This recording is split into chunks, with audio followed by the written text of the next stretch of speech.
বন্ধুরা, কাজল ভিলেজ কিচেনে সকলকে স্বাগত জানাই। রোজকারের মতো আজও রান্নাঘরে চলে এলাম। আজকের রেসিপি এক বাটি আটার সঙ্গে কিভাবে মুগের ডাল দিয়ে সকালে জলখাবার রেডি করবেন সেটাই আপনাদের সঙ্গে শেয়ার করব। তার জন্য প্লিজ প্রথম থেকে লাস্ট পর্যন্ত ভিডিওটি দেখতে থাকুন, আশা করছি বেশ ভালো লাগবে। তো চলুন তাহলে শুরু করা যাক। এখানে আমি মুগের ডাল নিয়ে নিয়েছি। এখানে 100 গ্রাম মুগের ডাল আছে, আপনারা চাইলে কম বেশি ডাল নিতেই পারেন। এবারে ডালটাকে খুব ভালো করে ধুয়ে পরিষ্কার করে নিতে হবে। ডালটাকে খুব ভালো করে ধুয়ে পরিষ্কার করে নিলাম। এইটাকে 3 থেকে 4 বার ধরে ধুয়ে নিতে হবে, যাতে করে এতে পাউডার থাকে ওইটা ধুয়ে পরিষ্কার করে নিতে হবে। অপরদিকে গ্যাস অন করে একটা কড়া গরম হতে বসিয়ে দিয়েছি। কড়ার মধ্যে দিয়ে দেব 2টো শুকনো লঙ্কা। এটাকে আমি একটু শুকনো খোলায় এইভাবে নাড়াচাড়া করে নেব।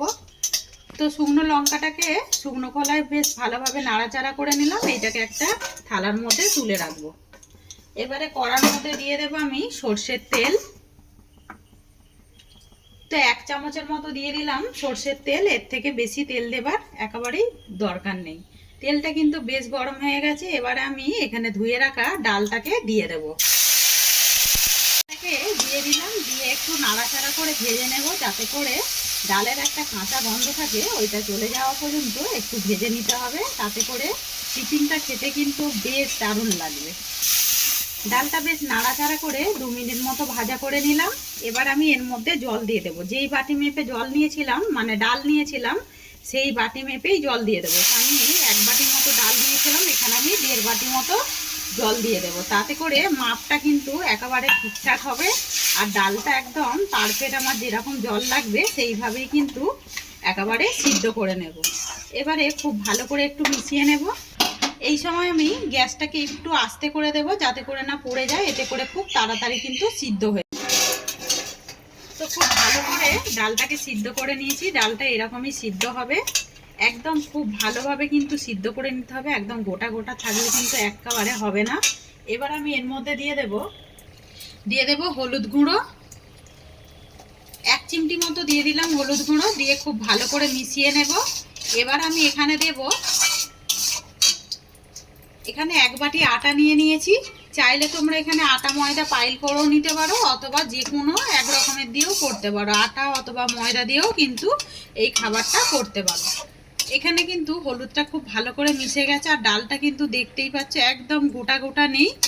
এইভাবেই খুব ভালো করে কিন্তু সিদ্ধ করে নিতে হবে। এবারে এক হাতে করে আমি এই আটাটা দিতে থাকবো, আর এইটা খুব ভালো করে এইভাবে মিশিয়ে নেব। আর এই টিফিনটা খেতে এতটা সুন্দর লাগে, একবার বাড়িতে না ট্রাই করলে কিন্তু মিস করে যাবে। নিরামিষ দিনে কিন্তু এইভাবে একবার করে খেয়ে দেখতে পারো। ভালো করে মিশিয়ে নিলাম। আর এর মধ্যে একটুখানি আমি রেখে দিয়েছি, এটা মাখানোর সময় একটু হাতে দিয়ে মাখিয়ে নেবার জন্য আমি রেখে দিলাম। এবারে এটাকে আমি একটা থালার মধ্যে নামিয়ে নেব। থালার মধ্যে নামিয়ে নিলাম, একটুখানি ঠান্ডা করে নেব।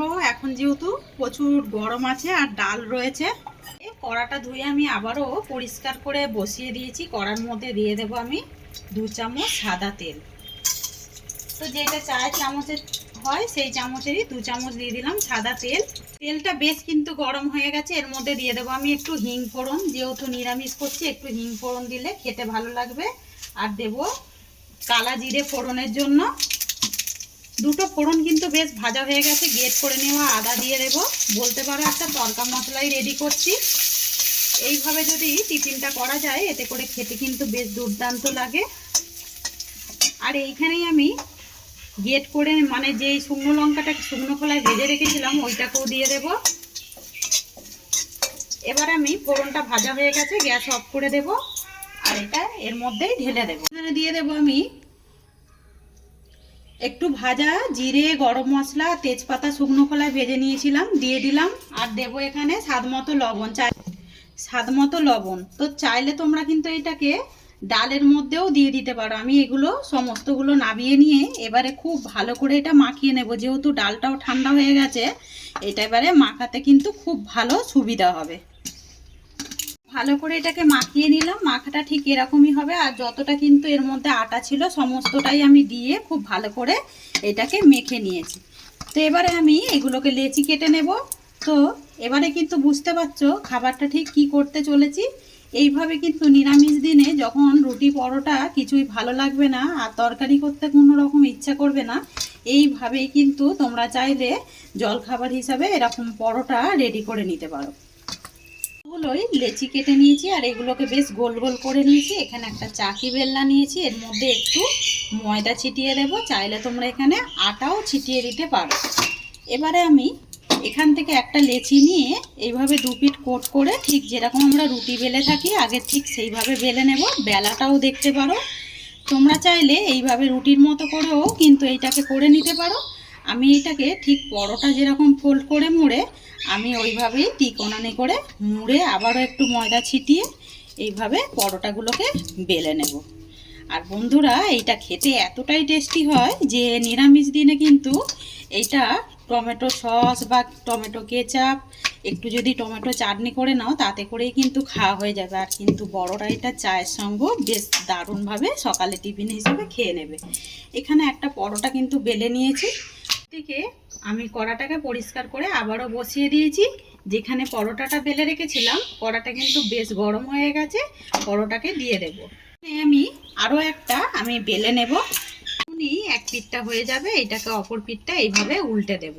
আর আজকে এই মুগের ডালের পরোটা আপনাদের কিরকম লাগলো কমেন্ট করে জানাবেন। যদি ভালো লেগে থাকে একটা লাইক করে দেবেন, এইভাবে আমার পাশে থাকবেন আর আমাকে সাপোর্ট করবেন।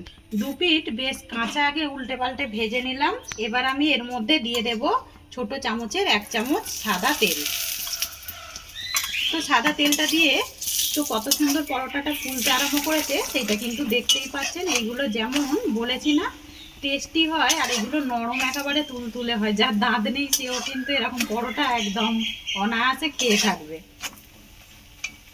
দু পিঠ একেবারে হয়ে গেছে আর এটা কিন্তু কতটা নরম হয়েছে সেটা কিন্তু দেখতেই পাচ্ছেন। সমস্ত পরোটাগুলো একইভাবে ভেজে ফিরে আসছি। সমস্ত পরোটাগুলোই ভেজে নিয়ে ফিরে এসেছি আর পরোটাগুলো কতটা নরম হয়েছে আর কতটা সুন্দর হয়েছে সেটা কিন্তু দেখতেই পাচ্ছেন। আর এইটা আজকে আমরা টমেটো চাটনি দিয়েই খাবো, তাই জন্য আগে থেকেই টমেটো চাটনি বেশ ভালো করে নিয়েছি। তো এটা টিফিনে এইটাই খাওয়া হবে। আজকের রেসিপি আপনাদের কীরকম লাগছে কমেন্ট করে জানাবেন। যদি ভালো লেগে থাকে একটা লাইক করে দেবেন।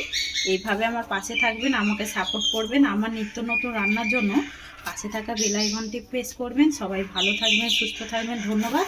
আবারও কোনো নতুন রেসিপি নিয়ে ফিরে আসবো। আজকের মতো এই পর্যন্ত।